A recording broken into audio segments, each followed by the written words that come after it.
In the day's other headlines, the monthly jobs report today indicates that hiring is continuing at a strong pace.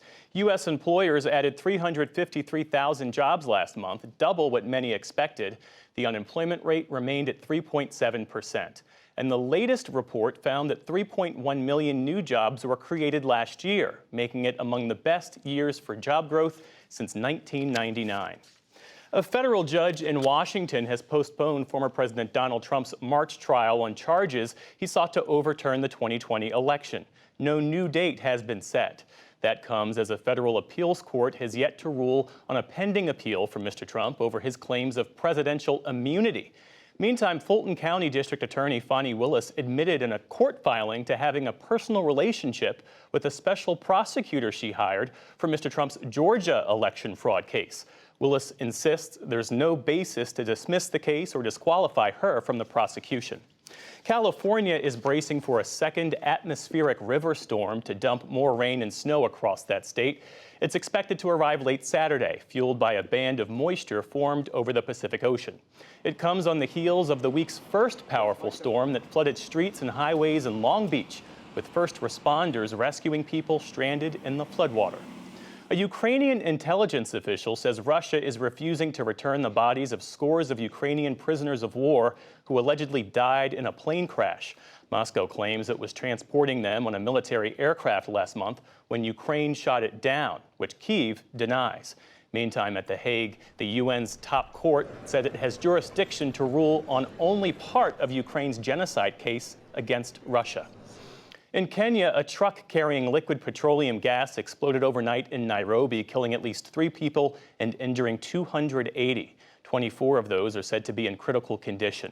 Cell phone video caught a fireball erupting from a gas depot late last night. Gas cylinders were thrown into the air, sparking more fires in that neighborhood. Firefighters battled the inferno for hours. I saw people running. Mothers and children, they had small babies carrying. I saw girls and boys were bleeding like it was so bad. It was a bad experience. I saw a man who was bleeding like from the head. Kenyan officials say the gas depot was not approved to operate because of its proximity to residential areas. North Korea fired more cruise missiles off its western coast today. It was their 4th round of cruise missile tests so far this year. That came as leader Kim Jong-un ordered his military to ramp up their war preparations. North Korean state media published these photos of Kim touring naval projects at a shipyard. Kim has increasingly focused on strengthening his country's navy in recent months. Tesla is recalling virtually all of its vehicles sold in the U.S. over the size of their dashboard warning lights. The National Highway Traffic Safety Administration said the brake, park, and anti-lock brake lights were too small and could raise the risk of a crash. The recall affects nearly 2.2 million Tesla vehicles from model years 2012 through 2024. Strong tech earnings boosted stocks on Wall Street today. The Dow Jones Industrial Average gained 134 points to close at 38,654. The Nasdaq climbed 267 points. The S&P 500 added 52 to notch a new record high.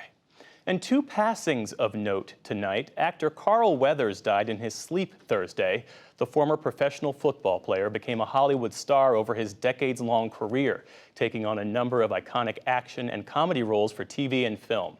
He was best known for playing Apollo Creed in the Rocky movies opposite Sylvester Stallone. And more recently, he starred in the Star Wars series, The Mandalorian. Carl Weathers was 76 years old. And legendary radio host and social activist Joe Madison has died. Known as the Black Eagle, he hosted a popular live morning show on Sirius XM radio for years, tackling human and civil rights issues both on and off the air. While an official cause of death was not provided, Madison had fought a years-long battle with prostate cancer. Joe Madison was 74 years old. Still to come on the NewsHour, El Salvador's vice president on that country's upcoming election and controversial crackdown on gang violence. How Taylor Swift became the latest target of right-wing conspiracy theorists. And David Brooks and Jonathan Capehart weigh in on the week's political headlines. This is the PBS NewsHour from WETA Studios in Washington and in the West from the Walter Cronkite School of Journalism at Arizona State University.